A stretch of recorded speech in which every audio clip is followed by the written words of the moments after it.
Continuamos hoy, amigo oyente, nuestro estudio en el libro de Isaías, con el capítulo 45. Y aquí, como ya hemos dicho, encontramos una sección que es realmente maravillosa. Es en realidad algo desafortunado que tengamos que avanzar rápidamente en esta sección, pero debemos hacerlo para cumplir nuestro plan de 5 años que estamos llevando a cabo. Ahora, en este capítulo 45, tenemos la identificación en cuanto a Ciro, la creación del universo material y la salvación de Israel. Estos son los mismos temas que vimos en los capítulos anteriores, con la excepción de la identificación de Ciro. Así es que, en los primeros 6 versículos de este capítulo, tenemos el llamamiento de Ciro, o sea, la profecía concerniente a Ciro antes de haber nacido. En realidad, este capítulo comienza con el último versículo del capítulo anterior, es decir, el capítulo 44. Ya hemos visto que esto ocurre en otros lugares de la Biblia, donde el último versículo de un capítulo tendría que haberse colocado en el capítulo que sigue. Usted puede encontrar eso en varios lugares en el Nuevo Testamento, y de seguro que usted comprende que la división de los capítulos y de los versículos en la Biblia fueron hechas por los hombres.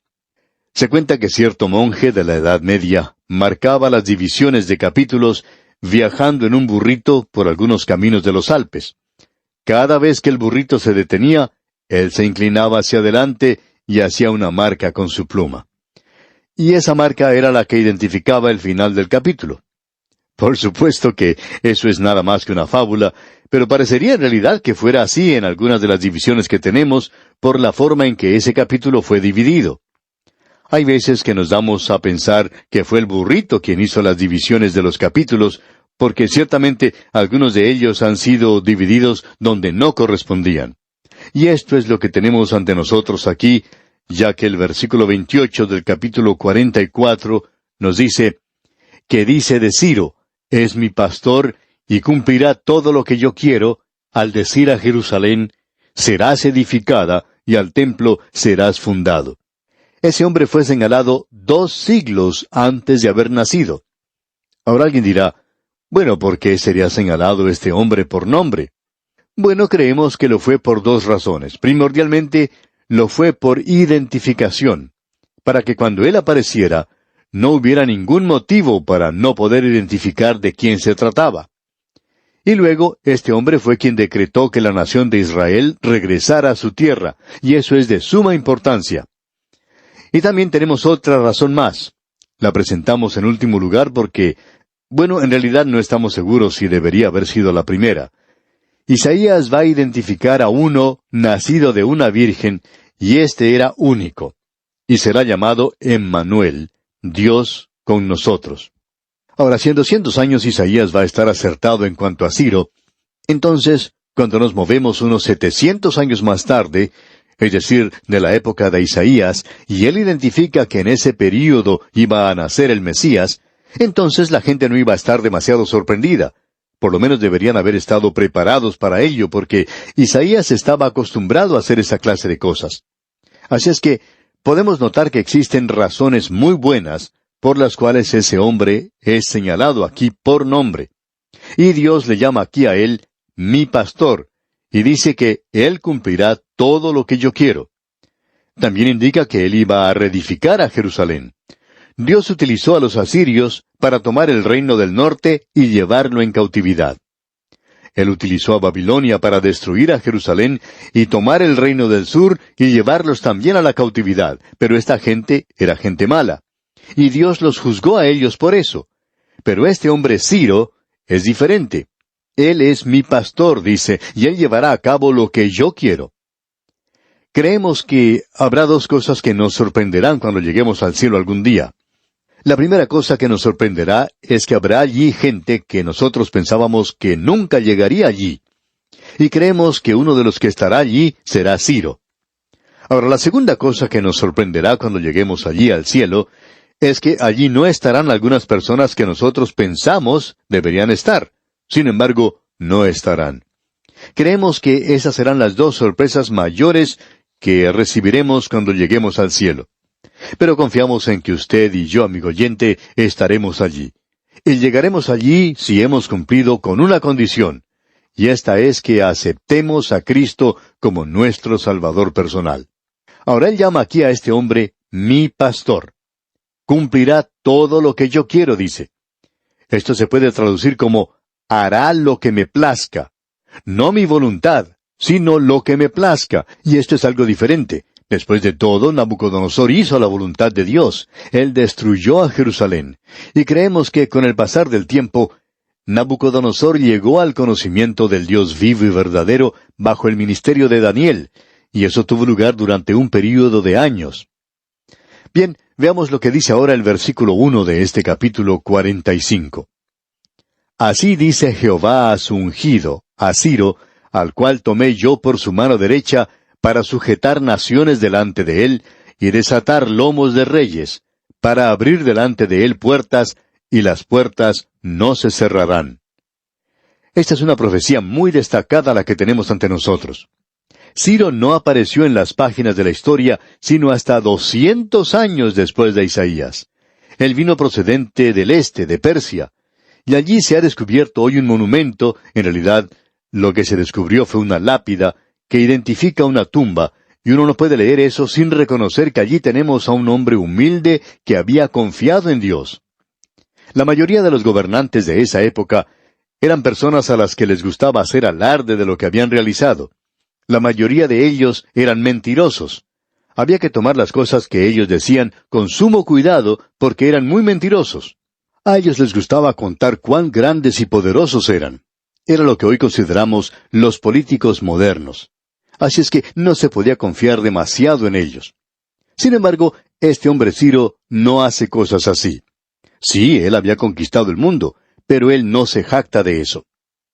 Tenemos aquí que a él se le llama el ungido de Dios, y esto se aplica solo a la persona del Señor Jesucristo. Sin embargo, aquí se le llama así a Ciro. ¿Por qué? Porque él iba a hacer lo que Dios quería. Él llevó a cabo la voluntad de Dios. Él libró a este pueblo de la cautividad y le permitió que regresara a la tierra prometida. Y él también animó a aquellos que no habían regresado a que enviaran de sus posesiones, a que enviaran regalos de oro, plata y cosas preciosas para aquellos que habían regresado. En ese sentido, él se podía haber considerado como un Mesías gentil de Israel, y una tenue, débil indicación de aquel que vendría más adelante. Ahora, ¿a qué se refiere las puertas mencionadas aquí? Bueno, creemos que son las puertas de Babilonia que fueron cerradas ante Israel y que no permitían que regresara a Palestina. Pero Ciro fue quien las abrió, y él dijo, si quieren salir, pueden hacerlo. Esto hace de esta sección algo muy destacado. Ahora, comenzando con el versículo 7, tenemos la creación del universo al mismo comienzo del tiempo. Aquí se hace una declaración muy destacada, mucho antes de que la ciencia moderna llegara a esta posición. Dios dice en el versículo 7 de este capítulo 45 de Isaías, que formo la luz y creo las tinieblas, que hago la paz y creo la adversidad. Yo, Jehová, soy el que hago todo esto. Ahora, Zaratustra, o Zoroastro, fue un reformador de la religión persa, y en la India hoy hay una religión que se llama zoroastrismo, la cual es una religión dualista. Esa religión enseña que Hormuz es el espíritu del bien o de la luz. Ahora, Dios dice que Él crea la luz, y la luz no es ningún Dios. Pero esta gente se había acercado mucho a la cúspide, y nos preguntamos por qué ellos llegaron tan cerca de la luz, y por qué llegaron a adorar a un solo Dios en medio de la idolatría. Bueno, uno debe recordar que esta gente llegó a tener contacto con la nación de Israel, y la nación de Israel estaba testificando a todo el mundo. Para el adorador del zoroastrismo, la oscuridad, las tinieblas, era el espíritu del mal, llamado Arimán. Pero aquí vemos en este versículo que Dios también es responsable por las tinieblas, y esto es algo interesante. Dios no crea el mal, y debemos corregir esto aquí mismo. El mal o las tinieblas, como tenemos en este versículo, se mencionan en el sentido de tristeza, dificultad, tragedia, miseria, que es el fruto del mal, el fruto del pecado. En realidad, esta es una manera de decir en el Antiguo Testamento que la paga del pecado es la muerte. Es decir que si usted hace ciertas cosas, eso es lo que ocurrirá. En efecto, permítanos presentar algo más aquí porque estamos viviendo en días cuando la gente dice que el bien y el mal son términos relativos, que cualquier cosa que uno piense que es buena, pues es buena, y usan esta clase de argumento. Bueno, la Biblia dice, no matarás, no hurtarás. Pero, ¿qué es la Biblia? ¿Quién debe obedecerla? ¿Quién debe escuchar al Dios de la Biblia? El Señor tiene aquí otro argumento poderoso y convincente. Dios dice que si usted se complace en el pecado le dará su paga en el día de pago, y habrá un día de pago en el futuro para esto. Y en el momento en que usted se complace en pecar, se hace acreedor al pago. Y de paso digamos que le da una buena paga. Eso es lo que Él quiere decir aquí. Dios dice que Él ha creado al universo y que cuando usted quebranta lo que Él ha dicho, usted no necesita un juez, no necesita un verdugo o la silla eléctrica. Dios se hará cargo de eso. Él siempre lo hace. Nos damos cuenta, pues, que nos encontramos en una sección realmente tremenda. Así es que Dios dice, por tanto, que Él fue quien creó la luz y las tinieblas. Y luego dice en el versículo 9 de este mismo capítulo 45, «Ay del que pleitea con su hacedor, el tiesto con los tiestos de la tierra. ¿Dirá el barro al que lo labra, ¿qué haces? ¿O tu obra no tiene manos?» ¿Para qué luchar contra Dios, amigo oyente? Él es quien lo dirige todo. Los griegos tienen un proverbio que dice, «Los dados de los dioses están cargados». Y eso es exactamente lo que Dios está diciendo en su palabra. Dios dice, «No juegues conmigo, no pleitees conmigo, no pienses que puedes luchar contra mí». Y amigo oyente, es mejor que usted llegue a un acuerdo en su pleito fuera de la corte. Ya hemos visto anteriormente en este libro que dice, «Venid luego, dice Jehová, y estemos a cuenta.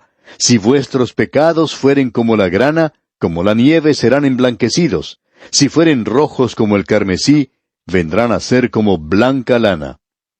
Dios dice que no nos metamos en pleito con Él, porque nosotros siempre saldremos perdiendo. Él dice que no juguemos con Él, porque Él sabe cuál será el resultado de los dados. Ellos están cargados. Y dice, «Yo sé siempre cuál será el resultado, pero tú no lo sabes». Y luego Dios dice aquí en el versículo 12, «Yo hice la tierra y creé sobre ella al hombre.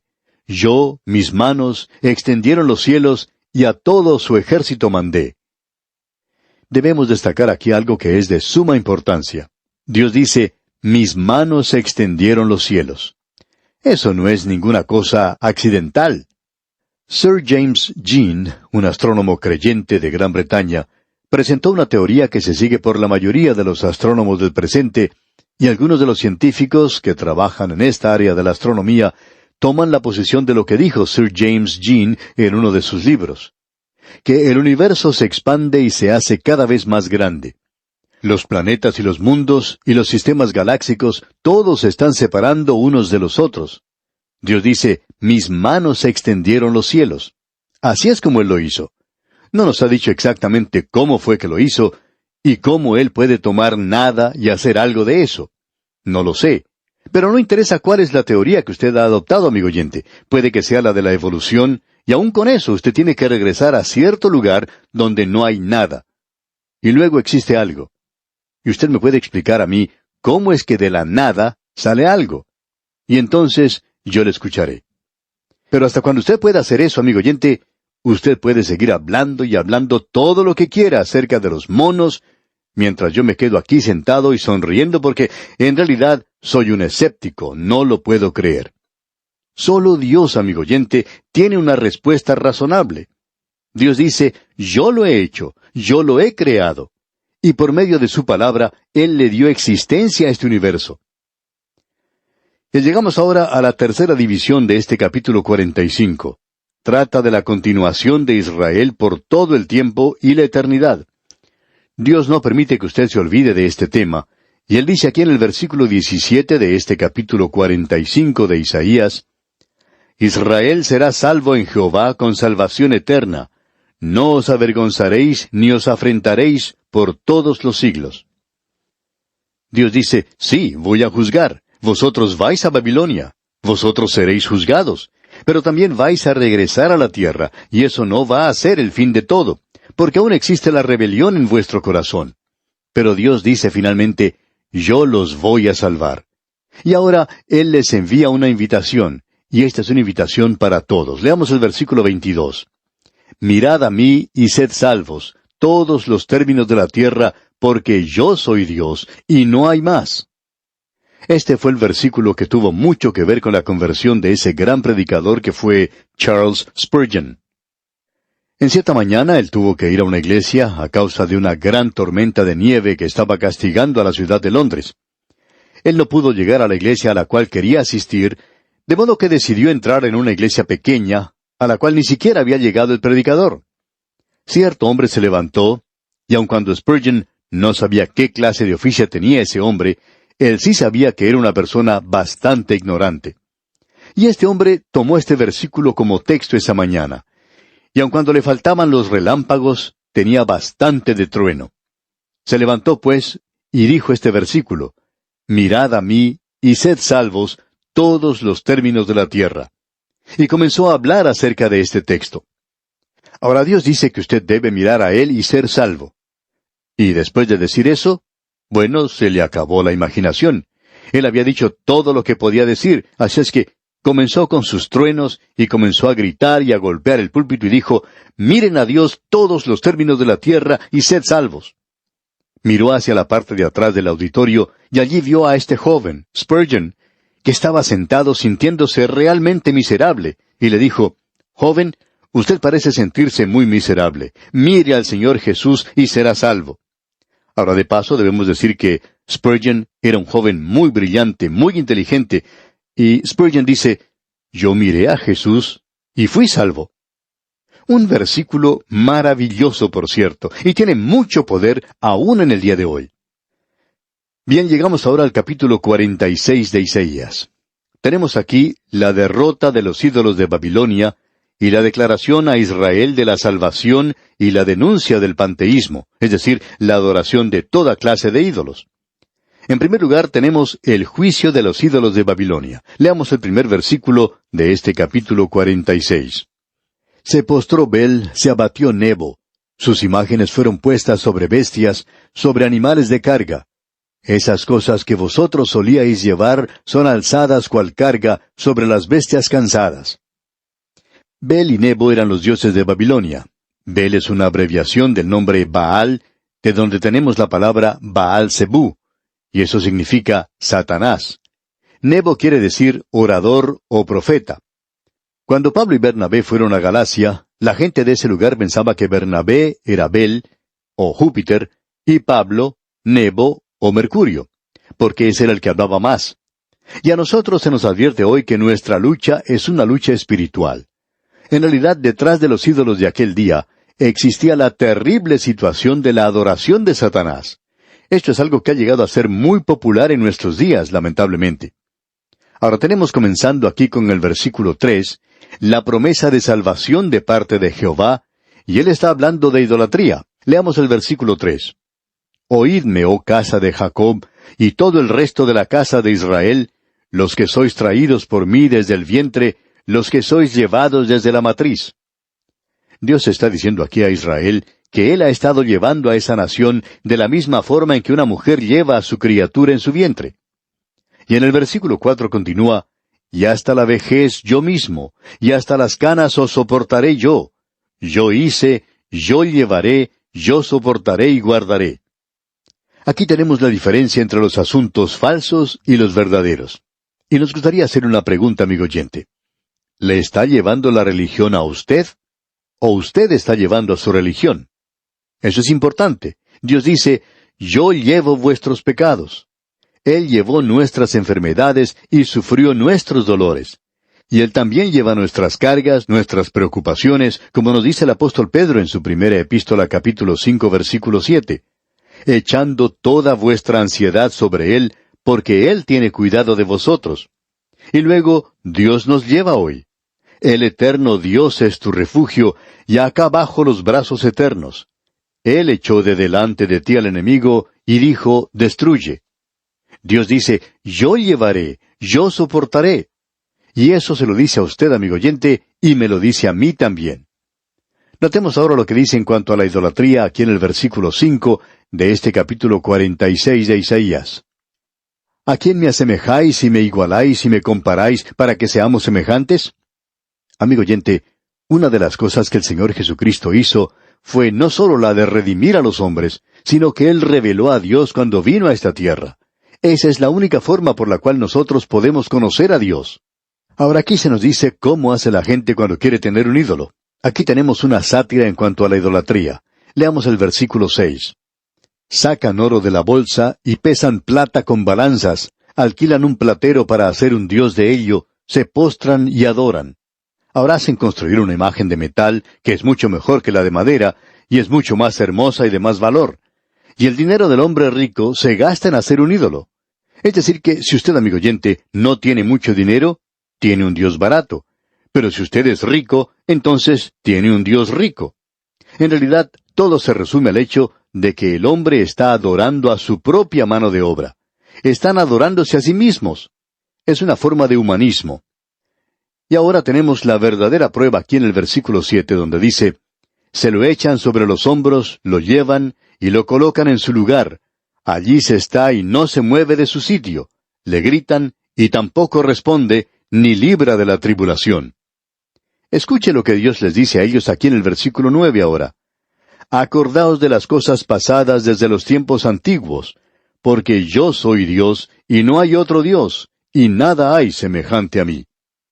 Dios dice, yo los llevo a ustedes. ¡Qué diferencia, amigo oyente! Dios dice, yo llevaré.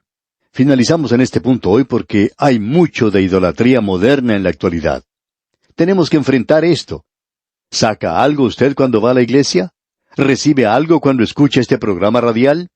Pues bien, si usted no recibe nada, yo le quiero decir algo, amigo oyente, que Dios quiere comunicarle algo a usted. Él tiene algo para usted. Quiere llevarle. Él no quiere que usted le lleve a Él. Hay muchas personas hoy que están cargando con su Dios a cuestas. Y en realidad, esa es una verdadera carga para ellos. Amigo oyente, aquí tenemos la prueba verdadera. Mientras tanto, le recordamos leer el capítulo 47 de Isaías, al cual daremos consideración en nuestro próximo programa, pues de esta forma estará usted mejor preparado para nuestro próximo estudio. Nos despedimos ahora, pero antes dejamos con usted estas palabras del Señor registradas en el libro de Isaías. Yo soy el que borro tus rebeliones por amor de mí mismo, y no me acordaré de tus pecados. Que el Señor le bendiga.